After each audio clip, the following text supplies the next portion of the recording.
Hello welcome friends, सोर्सन academy YouTube channel में आप सभी का स्वागत है। आज का हमारा नया और इम्पोर्टेंट टॉपिक नई यूनिट के साथ शुरू करेंगे हम। द्रव्य की अवस्थाएं, स्टेट ऑफ मैटर्स। पदार्थ की क्या क्या अवस्थाएं होती हैं, ठोस, द्रव व गैस, उनके बारे में हम अध्ययन करेंगे।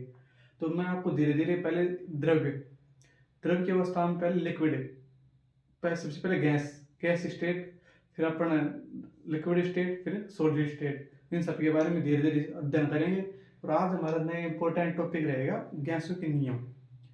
द्रव्य के मैटर, स्टेट ऑफ मैटर्स में गैसों के नियम देखिएगा।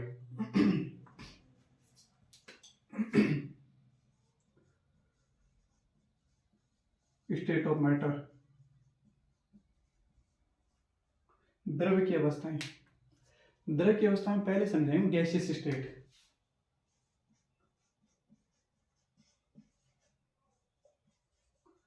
गैसीय अवस्था,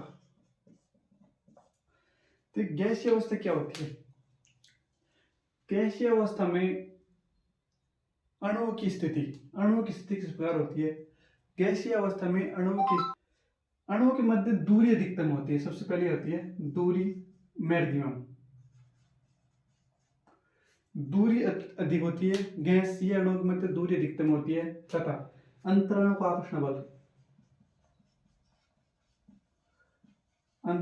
आकर्षण बल वह न्यूनतम होता है। वह गैसीय अवस्था कहलाती है। गैसीय अवस्था वह अवस्था होती है जिसमें गैसों के अणुओं के मध्य दूरी अधिकतम होती है तथा उनके मध्य अंतरा अणु आकर्षण बल कम होता है। क्योंकि गैस के अणु दूर दूर होते हैं, वायुमंडल में सभी गैसों के अणु दूर दूर है, इसलिए दूरी तो अधिकतम होती है, अंतराणु आकर्षण बल बिल्कुल कमजोर होता है, उनके मध्य कोई बल नहीं होता है। नंबर सेकंड बात होती है गैसीय अवस्था की, इन्हें विसरण गुण पाया जाता है, अर्थात ये उच्च दाब से निम्न दाब की ओर प्रवाहित होती है। विसरण का गुण पाया जाता है। क्या पाया जाता है? विसरण का गुण पाया जाता है। नंबर थर्ड, इनका आकार व आयतन अनिश्चित होता है। आकार तथा आयतन अनिश्चित होता है। आकार तथा आयतन इनका निश्चित नहीं होता है। विसरण गुण इनमें उच्च सांद्रता से निम्न सांद्रता की ओर पाए जाते हैं। आकार तथा आयतन अनिश्चित होता है। नेक्स्ट है, इनमें संपीड़ितता का गुण पाया जाता है। संपीड़ितता का गुण पाया जाता है। ये होती है हमारी गैसीय अवस्था की बेसिक डेफिनेशन, जिसमें गैसीय अवस्था वह अवस्था होती है जिसमें दूरी अधिकतम, गैसों के अणुओं के मध्य दूरी अधिकतम तथा उनके मध्य अंतराणु आकर्षण बल न्यूनतम होता है। अब देखिए गैसों के नियम। गैसों के क्या क्या नियम है? गैसों के 5 से नियम है। बॉयल का नियम, चार्ल्स का नियम, गैलुसेक का नियम और आवोगाद्रो का नियम, डाल्टन का नियम, इस प्रकार के नियम है। उनके बारे में आज हम विस्तार पूर्वक अध्ययन करेंगे। देखिए गैसों के नियम। नंबर फर्स्ट,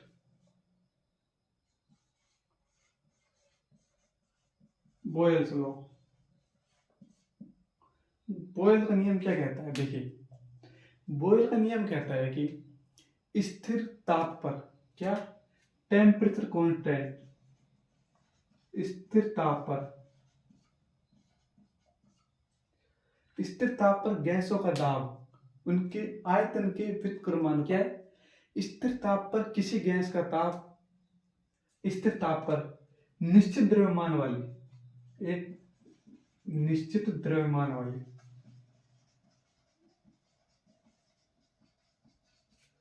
किसी गैस का ताप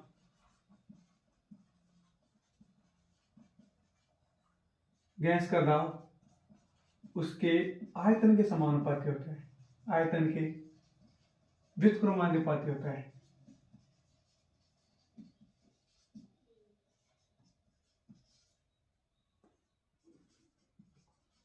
उसे क्या कहते हैं? उसे कहते हैं बॉयल्स का नियम। स्थिर ताप पर किसी निश्चित द्रव्यमान वाली गैस का दाब उसके आयतन के व्युत्क्रमानुपाती होता है, मतलब P डायरेक्ट प्रोपोर्शनल 1/V। ये होगा हमारा बॉयल्स का नियम। अब देखिए इसको और लिख सकते हैं P1/P2 बराबर V2/V1।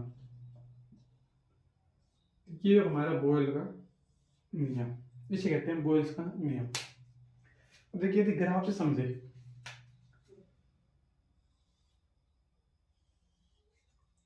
ये ग्राफ ये है, 3 ग्राफ हमारे, एक तो ले लिया हमने P में और P अपॉन V में ग्राफ ले लिया, एक ले लिया हमने V में और P अपॉन V में ग्राफ ले लिया, और एक ले लिया हमने P व V में ग्राफ।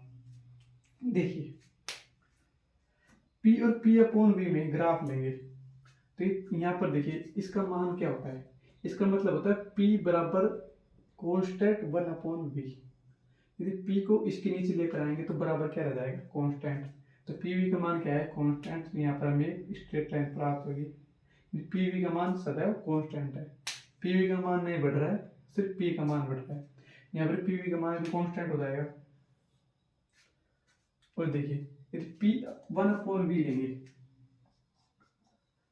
1 अपॉन V लेने पर हमें स्ट्रेट लाइन प्राप्त होगी। ये हुआ हमारा ग्राफ। और यदि देखिए P व V में ग्राफ खींचेंगे, P में और V में, P और V में ग्राफ खींचेंगे तो हमें इस प्रकार का ग्राफ प्राप्त होगा। देखिएगा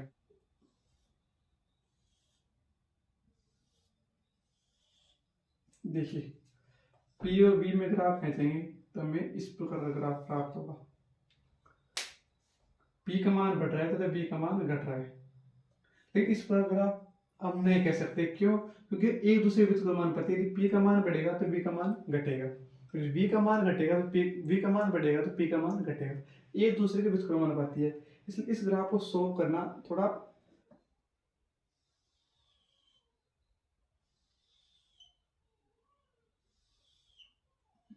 देखिए T1 T2 तीन ग्राफ P और V में ग्राफ खींचेंगे तो इनमें यदि हमें क्रम पूछा जाए कि इनमें T का क्रम बताइए, कौन अधिकतम है और कौन न्यूनतम है, तो देखिए हम देखते हैं PV बराबर होता है NRT। यदि यहाँ पर किसी एक में संबंध देखें तो मान लीजिए हमने N को, P को और R को कांस्टेंट कर दिया, V व T में ग्राफ खींचेंगे तो देखिए एक हमने एक लाइन खींची, यहाँ पर देखिए ये यहाँ पर मिल रहा है, ये यहाँ पर मिल रहा है और ये यहाँ पर मिल रहा है। देखिए यहाँ पर मान लीजिए अब किसका मान अधिकतम है, T का मान अधिकतम है V के रेस्पेक्ट में, यहाँ पर T2 का मान अधिक है तो हमें यहाँ पर T1 का मान ये है। तो क्या क्रम बनेगा, T3 T2 T1 V के रेस्पेक्ट में। यदि इसको कांस्टेंट कर देंगे तो इसके रेस्पेक्ट में हमें ये क्रम प्राप्त होगा। तो ये हमारा बोयल्स का नियम। तो फिर ये देखिए P direct proportional 1 upon V, इसकी जगह हम एक और शब्द ले सकते हैं D के पदों, क्योंकि D बराबर होता है M अपॉन V। सही है, M का मान निश्चित है, M निश्चित द्रव्यमान है तो M का मान होगा निश्चित, तो D बराबर हो जाएगा 1 upon V। D direct proportional 1 upon V direct proportional P। तो ये हमारा ये भी नियम बन जाता है। तो ये हमारा बॉयल्स लॉ। क्या नियम है, स्थिर ताप पर निश्चित द्रव्यमान वाले किसी गैस का दाब उसके आयतन के व्युत्क्रमानुपाती होता है। देखिए नंबर नेक्स्ट, चार्ल्स का नियम। चार्ल्स का नियम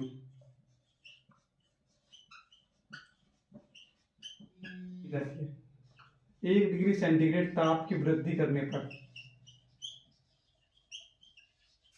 वृद्धि की जाती है तो क्या होता है, उसके आयतन में 1/273.15 गुना बढ़ जाता है। उसका आयतन कितना बढ़ जाता है, 1/273.15 गुना बढ़ जाता है। देखिए कैसे, V टोटल हो जाएगा हमारा, ये है हमारा V नोट बराबर प्रारंभिक आयतन। जब इसमें 1 डिग्री सेंटीग्रेड तापमान बढ़ाया जाता है तो क्या हो जाता है, V नोट अपॉन 273.15 बढ़ जाता है। कितना? T डिग्री सेंटीग्रेड तापमान बढ़ाने पर। तो ये है इसका चार्ल्स का कथन। पहले ये कथन है इसका, निश्चित दाब पर जब किसी गैस के ताप में 1 डिग्री सेंटीग्रेड की वृद्धि की जाती है तो उसके आयतन में 1/273.15 गुना की वृद्धि हो जाती है। देखिए इसका नियम क्या कहता है। ये नियम कहता है कि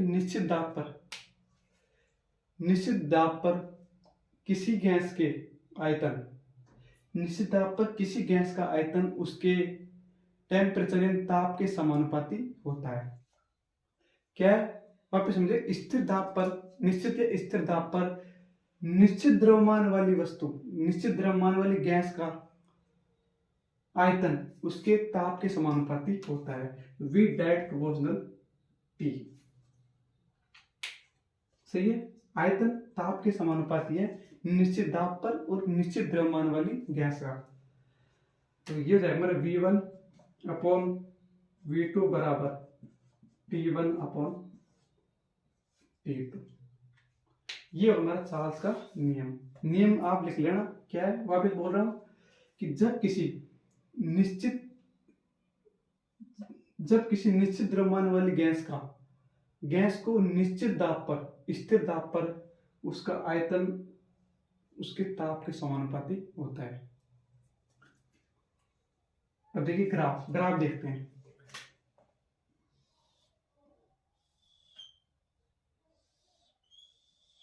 ये ग्राफ है हमारा, T डिग्री सेंटीग्रेड में यह हमारा ग्राफ है।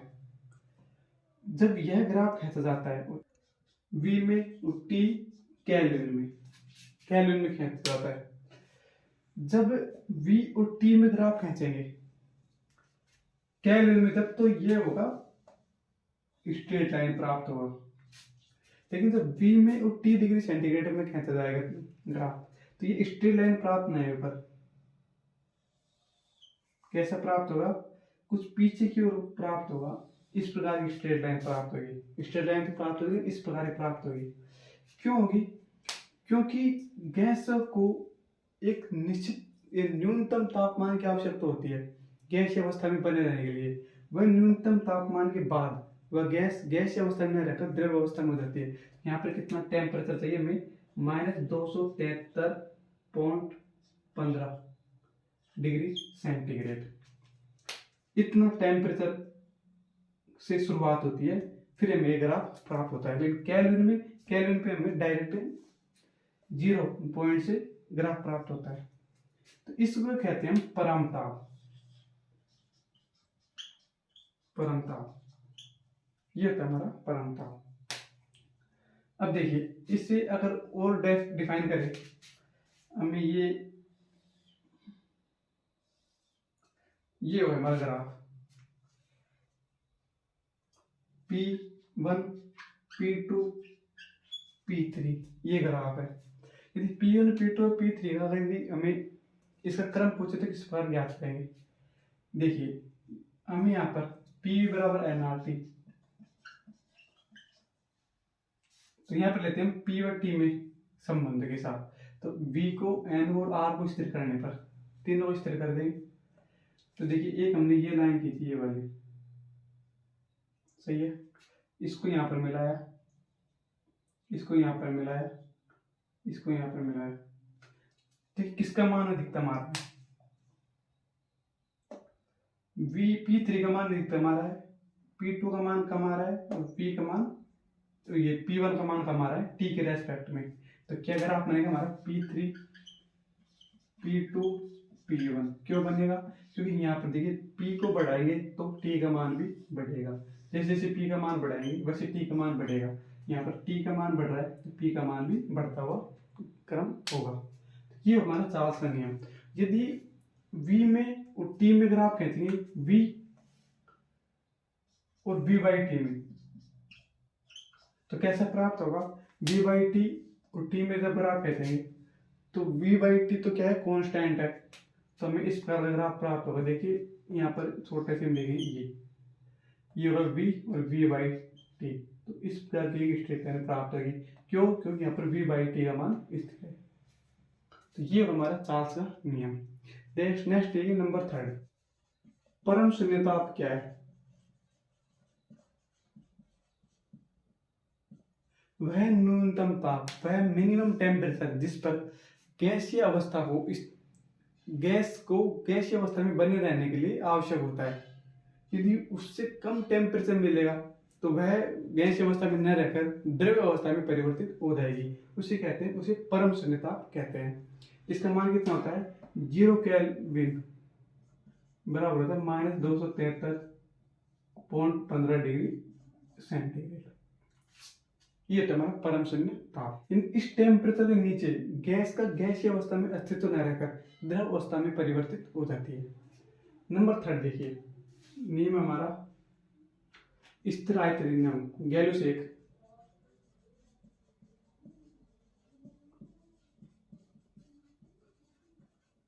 स्थिर आयतनी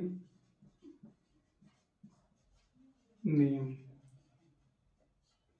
देखिए नियम क्या कहता है?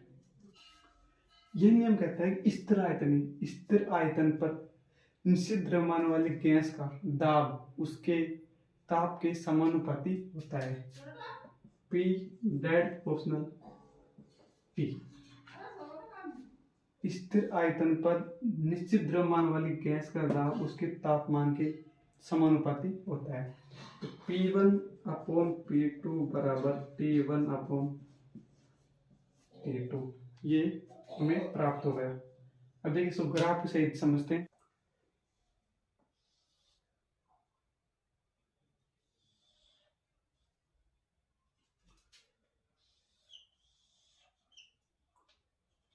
देखिए ये हुआ P T में ग्राफ 0 डिग्री सेंटीग्रेड में। तो देखिए जब इसको ग्राफ खींचेंगे तो ये भाई यहाँ से स्ट्रेट लाइन प्राप्त हुई। यहाँ पर -273.15 डिग्री सेंटीग्रेड। अब देखिए एक और ग्राफ देखते हैं, P में और T में ग्राफ। ये ग्राफ होगा, ये ग्राफ है। देखिए ये हमारे V1 V2 और V3 में ग्राफ। यदि यहाँ पर हम ग्राफ देखें V1 V2 V3 अगर क्रम देखें किस प्रकार क्रम प्राप्त होगा, तो देखिए P V बराबर nRT, सही है। यदि T के रेस्पेक्ट में देखेंगे तो यहाँ पर P NR को निश्चित कर देंगे। तो देखिए हम एक स्ट्रेट लाइन ले लेते हैं। पहले ये हमने स्ट्रेट लाइन ले ली। यहाँ पर देखिए यहाँ पर देखिए T का मान कहाँ पर है? यहाँ पर अधिक। यहाँ पर किसका मान है? V3 का। क्रम हो जाएगा हमारा V3 V2 व V1। ये हमें ग्राफ प्राप्त हो जाएगा। यदि अगर इसकी तरह मान लो यहाँ पर V1 आता है, यहाँ पर V2 और यहाँ पर V3, तो ग्राफ होता है हमारा V1 V2 V3। तो ये होगा हमारा गैलूस एक का स्थिर आयतनीय नियम। क्या नियम है? स्थिर दाब पर, स्थिर आयतन पर, नाम से स्पष्ट है, स्थिर आयतन पर किसी गैस का निश्चित द्रव्यमान वाली गैस का दाब उसके ताप के समानुपाती होता है। ग्राफ है, ग्राफ भाई 0 डिग्री सेंटीग्रेड पर गैसीय अवस्था के लिए स्पेशल है। तो ये यहाँ से यानी कि थोड़ा ग्राफ पीछे से प्राप्त होगा, माइनस में -273.15 डिग्री सेंटीग्रेड पर। नंबर 9 देखिए आवोगाद्रो का नियम। आवोगाद्रो का नियम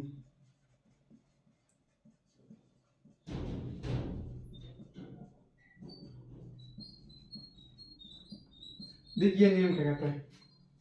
यह नियम कहता है कि PV बराबर होता है nRT। क्या कहते हैं नियम? निश्चित ताप तथा दाब पर गैसों का आयतन उसकी मोलों की संख्या के बराबर होता है। V that proposal n।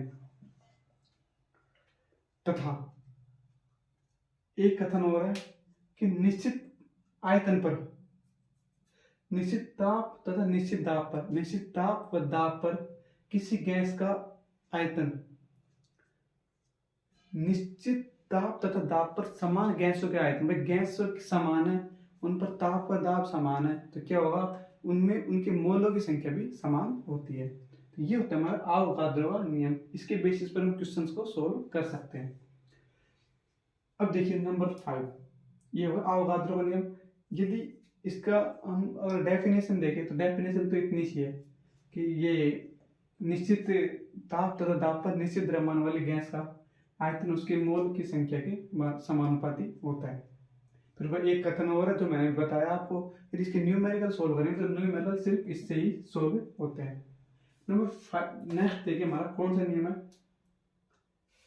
5वां, डाल्टन का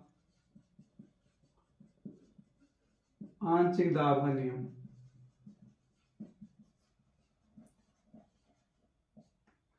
डाल्टन का आंशिक दाब का नियम क्या कहता है, देखिए इस नियम के अनुसार यह नियम कहता है कि निश्चित ताप पर किसी पात्र में अक्रियशील गैसों के अणुओं के द्वारा जो दाब लगाया जाता है, जैसे ये हमारा कंटेनर है, इसमें अक्रियशील गैसें भरी है, अक्रियशील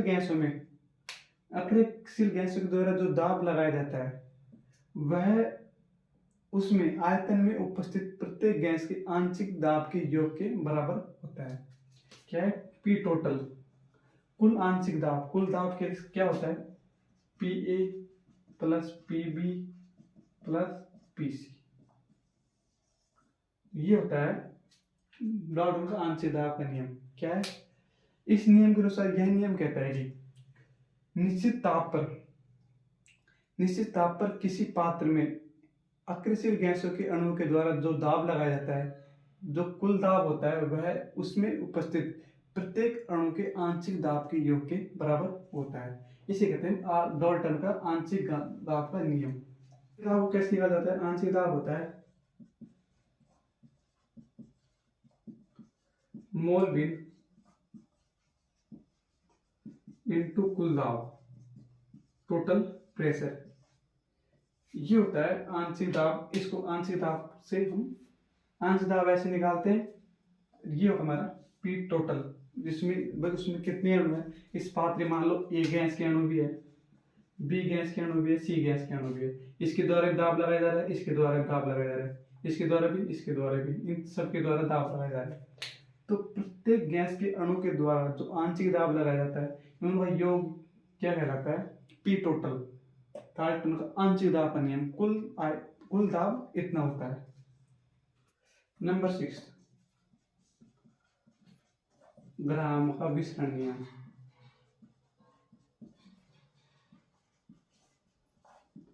देखिए ये नियम क्या कहता है, इस नियम के अनुसार गैसों के विसरण की दर उनके मूल,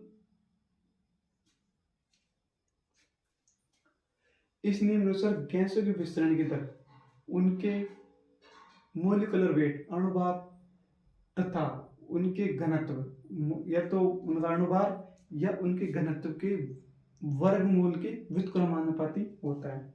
क्या है, R direct proportional 1/√mw molecular weight या 1/√d घनत्व के व्युत्क्रमानुपाती होता है।